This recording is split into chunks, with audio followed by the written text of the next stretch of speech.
लग्न यह भी बताता है कि आप दुनिया के सामने कैसे प्रकट होते हैं, आप बोलते कैसे हैं, आप चलते कैसे हैं, आप निर्णय कैसे लेते हैं। यही कारण है कि दो लोगों की राशि एक हो सकती है, लेकिन उनका जीवन पूरी तरह अलग हो सकता है, क्योंकि उनका लग्न अलग है।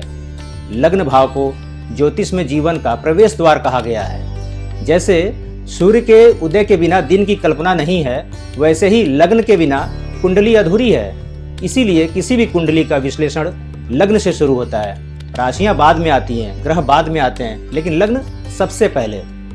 दर्शकों, लग्न केवल यह नहीं बताता कि आप कैसे दिखते हैं, यह भी नहीं बताता कि आप जीवन में कितनी दूर जा सकते हैं। मजबूत लग्न कमजोर ग्रहों को भी संभाल लेता है, लेकिन कमजोर लग्न अच्छे ग्रहों को फल भी देता है। इसलिए ज्योतिष में कहा गया है, लग्न बलवान हो तो जीवन संभल जाता है। याद रखिए, लग्न वह पहला कदम है जो आप इस जीवन में रखते हैं, और जो पहला कदम सही पड़ जाए उसकी पूरी यात्रा अर्थपूर्ण हो जाती है। अब बात करते हैं दूसरे भाव की। दूसरा भाव है परिवार और वाणी का। दर्शक, आपको हम बता दें, पहले भाव में आत्मा ने शरीर पाया, पहचान पाई और मैं होना सीखा। अब आत्मा यात्रा के दूसरे द्वार पर पहुंचती है। दूसरा भाव है वह स्थान जहां जीवन में पहली बार सिर्फ मैं नहीं बल्कि हम बनना सीखता है। दूसरे भाव में आत्मा सबसे पहले जो सीखती है वह है बोलना। बोलना केवल शब्द निकलना नहीं, बोलना है भाव व्यक्त करना, अपनी जरूरत बताना और दूसरों से जुड़ना। यही कारण है कि ज्योतिष में वाणी को दूसरे भाव का सबसे बड़ा विषय माना गया है। दूसरा भाव बताता है आपका धन, आपका परिवार, आपकी वाणी और आपके संस्कार। धन यहाँ केवल पैसा नहीं है, धन का अर्थ है सुरक्षा। क्या आप जीवन में खुद को सुरक्षित महसूस करते हैं? क्या आप भरोसे के साथ आगे बढ़ते हैं? इन सवालों का उत्तर दूसरे भाव में छिपा है। दूसरा भाव संचित कर्मों का भी है, अर्थात पिछले अनुभवों को वर्तमान में जमा परिणाम। इसीलिए यह भाव बताता है आप धन को संभाल कर रखते हैं या बहा देते हैं, आप रिश्तों को थाम कर रखते हैं या खो देते हैं। दर्शकों, दूसरा भाव जीवन की पहली सामाजिक शिक्षा है। यही आत्मा सीखती है कैसे बोलना है, कैसे बचाना है और कैसे अपनों के बीच खुद को सुरक्षित रखना है। अगर यह भाव संतुलित है तो व्यक्ति के शब्द धन से ज्यादा मूल्यवान हो जाते हैं। बात अगर तीसरे भाव की करें तो तीसरा भाव है पराक्रम, साहस का भाव है। आपकी कुंडली का जो तीसरा भाव है मूल रूप से पराक्रम की बात करता है। आपकी कुंडली का तीसरा द्वार खुलते ही जीवन कहता है अब खुद कुछ करके दिखाओ। यह भाव है साहस, पराक्रम, प्रयास। आपके भाई बहन का भाव है ये। आप डर के सामने कितना टिक पाते हैं, इसीलिए शास्त्र में इसे उपचय भाव कहा गया है, जो मेहनत से बढ़ता है। बात अगर चौथे भाव की करें तो चौथा भाव है माँ का और घर का। चौथे भाव में तक आत्मा आते आते थकती है और चाहती है शांति। चौथे भाव में माँ, घर, भूमि, मानसिक सुख होता है। यह वह जगह है जहाँ व्यक्ति पूछता है मैं सुरक्षित हूँ या नहीं। अगर यह भाव शांत है तो बाहर की लड़ाइयाँ भी हल्की लगती हैं। बात अगर पांचवें भाव की करें तो पांचवा भाव है बुद्धि का। आपकी कुंडली के पांचवें भाव में आत्मा सृजन करना सीखती है। यह भाव है बुद्धि, शिक्षा, संतान, प्रेम का है। इसे कहा गया पूर्वपूर्ण भाव। यह बताता है आप निर्णय कैसे लेते हैं और जीवन को कितनी समझदारी से चलाते हैं। बात अगर छठे भाव की करें तो छठा भाव आकर जीवन आसान नहीं रहता है। ज्योतिष में ऐसा कहा गया कि छठा भाव इतना आसान नहीं है। छठा भाव जब आता है तो रोग, ऋण, शत्रु, संघर्ष के बारे में बताता है। लेकिन याद रखिए, यह हार का भाव नहीं है, जीत की तैयारी का भाव है। आपको बता दें, जो छठे भाव से डर गया मतलब वो जीवन से डर गया। सातवां भाव है दूसरा व्यक्ति, मतलब आपका जो पार्टनर है। तो सातवां भाव जिसे आप पार्टनर को देखते हैं, आपके जीवन साथी का भाव कहा गया है। यहाँ आत्मा अकेली नहीं चलती। जब सातवां भाव आता है, यह भाव है विवाह, साझेदारी, जीवन साथी का। यह भाव दिखाता है आप दूसरों के साथ कैसे संतुलन बनाते हैं। यहीं से मैं से हम की यात्रा शुरू होती है। आठवां भाव है परिवर्तन का। आठवां भाव आपको सिखाता है जीवन कभी सीधा नहीं चलता। आठवां भाव यही सिखाता है। यह भाव है अचानक घटनाएं, रहस्य, परिवर्तन का। यह डर का भाव नहीं, यह रूपांतरण का भाव है। जो यहाँ सीख गया वह भय से मुक्त हो गया। जब बात अगर नवे भाव की करें, नवा भाव है भाग्य का। कुंडली का नवा भाव भाग्य भाव भी कहा जाता है। यहाँ आत्मा पूछती है मुझे दिशा कौन देगा। नवम भाव है गुरु, धर्म, भाग्य का। यहीं से जीवन को अर्थ मिलता है। शास्त्र कहता है नवम भाग्यम। बात अगर दसम भाव की करें, दसवां भाव की, दसवां भाव आते ही आपकी आत्मा दुनिया के सामने आती है। दसम भाव है कर्म, आपका पेशा, प्रतिष्ठा का है। यह भाव तय करता है दुनिया आपको किस नाम से जानेगी। यह जीवन का मंच है। बात अगर 11वें भाव की करें तो ये इच्छा पूर्ति का भाव कहा जाता है। कुंडली का 11वां भाव आपकी इच्छा पूर्ति का भाव है। इस भाव से आपकी मेहनत का परिणाम मिलता है। 11वां भाव है आय, लाभ और इच्छाओं का। यह बताता है आपने जो बोया वो कितना फल देगा। बात अगर 12वें और अंतिम भाव की करें तो यह मुक्ति का भाव कहा गया है। कुंडली का अंतिम भाव आपकी मुक्ति का द्वार होता है। 12वां भाव आपके बारे में बताता है त्याग, एकांत और मोक्ष की यात्रा को। यह भाव कहता है अब छोड़ना सीखो, यहीं से नई यात्रा की शुरुआत होती है।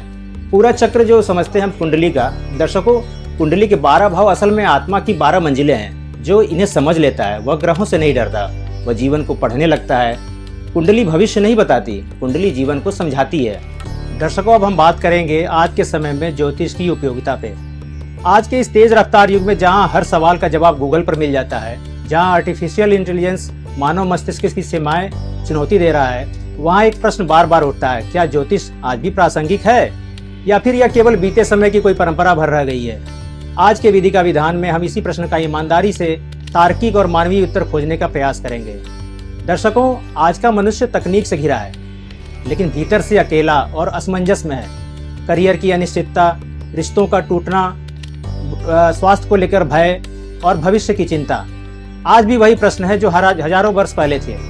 अंतर केवल इतना है कि जब मनुष्य आकाश की ओर देखता है तो आज मोबाइल स्क्रीन की ओर ज्यादा देखता है। लेकिन प्रश्न वही है, मैं कौन हूँ, मेरा जीवन किस दिशा में जा रहा है। दर्शकों यहाँ एक भ्रम को तोड़ना आवश्यक है। ज्योतिष केवल भविष्य बताने की विधा नहीं है, यह तो संभावनाओं का विज्ञान है। ज्योतिष यह नहीं कहता यह होगा ही, ज्योतिष कहता है यदि यह मार्ग चुना तो यह परिणाम संभव है। आज के समय में जहां मनुष्य हर निर्णय के पहले डेटा चाहता है, ज्योतिष उसे जीवन का एक आंतरिक डेटा देता है। दर्शकों आज मानसिक तनाव सबसे बड़ी महामारी बन चुकी है। डिप्रेशन, एंग्जाइटी, अकेलापन, ऐसे में ज्योतिष काउंसलिंग का माध्यम बनता है। जब कोई व्यक्ति अपनी कुंडली के माध्यम से अपने स्वभाव, अपनी कमजोरियों और अपनी शक्तियों को समझता है तो उसे अपने आप से लड़ना नहीं पड़ता, वो खुद को स्वीकार करता है। यही ज्योतिष की सबसे बड़ी उपयोगिता है। आज का युवा सबसे अधिक उलझा है करियर को लेकर के। क्या मैं सही दिशा में हूँ? क्या यह नौकरी मेरे स्वभाव के अनुरूप है? क्या जोखिम लेना चाहिए? ज्योतिष यह नहीं कहता कि आप डॉक्टर ही बने, यह कहता है आपके भीतर किस प्रकार की ऊर्जा है। निर्णय फिर भी व्यक्ति का ही होता है, लेकिन निर्णय अंधेरे में नहीं प्रकाश में लिया जाता है। दर्शकों आज रिश्ते तेजी से बनते हैं और उतनी ही तेजी से टूटते हैं। ज्योतिष यहाँ मेल मिलाप से आगे बढ़कर भावनात्मक समझ देता है। यह बताता है दो लोग एक दूसरे से क्यों टकराते हैं, क्यों कुछ रिश्ते बिना प्रयास के चले जाते हैं और कुछ में सदैव संघर्ष रहता है। यह दोष नहीं ढूंढता, यह कारण समझाता है। अक्सर कहा जाता है ज्योतिष और विज्ञान एक दूसरे के विरोधी हैं, लेकिन दर्शकों ज्योतिष भी आकाशीय गणनाओं पर आधारित है। ग्रहों की गति, समय का चक्र, यह सब गणित और खगोल से ही जुड़ा है। अंतर केवल दृष्टि का है। विज्ञान बाहरी ब्रह्मांड को समझता है और ज्योतिष भीतरी ब्रह्मांड को। यह भी सच है दर्शकों कि ज्योतिष का दुरुपयोग भी हुआ है। डर दिखाकर समाधान बेचना, भाग्य को अंतिम सत्य बताना और व्यक्ति की जिम्मेदारी छीन लेना, यह ज्योतिष नहीं व्यापार है। आज के समय में ज्योतिष की सबसे बड़ी जिम्मेदारी है मनुष्य को निर्भर नहीं सचेत बनाना। आध्यात्मिक रूप से ज्योतिष हमें यह सिखाता है आप ग्रहों के गुलाम नहीं हैं, लेकिन ग्रहों के प्रभाव से अनजान भी नहीं हो सकते। ज्योतिष भाग्य को कठोर सत्य नहीं, परिवर्तनशील यात्रा मानता है। आज के समय में ज्योतिष की उपयोगिता है आत्मसमझ, निर्णय में संतुलन, तनाव में दिशा, अहंकार में विनम्रता और भ्रम में स्पष्टता। ज्योतिष उत्तर नहीं देता, यह सही प्रश्न पूछना सिखाता है। दर्शकों ज्योतिष न तो चमत्कार है न अंधविश्वास, यह मनुष्य और समय के बीच एक संवाद है। आज के समय में जब मनुष्य बाहरी रूप से शक्तिशाली लेकिन भीतर से भ्रमित है, ज्योतिष उसे स्वयं से मिलाने का माध्यम बन सकता है। इसी विचार के साथ मिलते हैं अगले एपिसोड में विधि का विधान के साथ। हर हर महादेव। सज रहा है नया मंच, हो चुके हैं हम तैयार। अब हर हलचल बनेगी बड़ी खबर। तर्क, तेवर और तीखे सवालों की होगी बौछार। बातें सिर्फ आपके सरोकार की। आप होंगे सरपंच,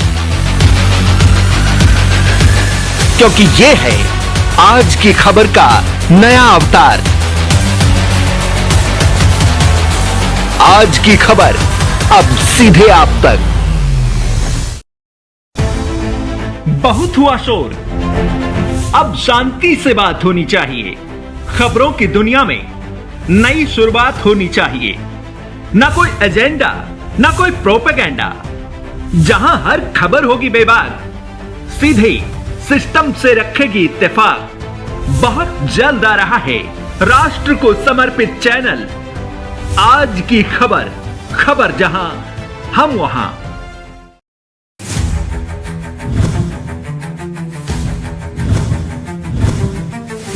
403 विधायक, 80 सांसदों से जहां देश प्रदेश की सरकारें आकार लेती हैं। नजाकत, नफासत और तहजीब की अटखेलियां जहां गोमती के साथ बहती हैं। जिस प्रदेश को चलाता है देश का सबसे बड़ा प्रशासनिक दल।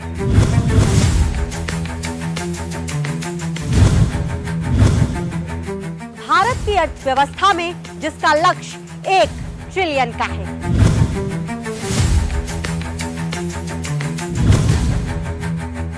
सबसे बड़ी आबादी जहां लोकतंत्र की धुरी बनती है।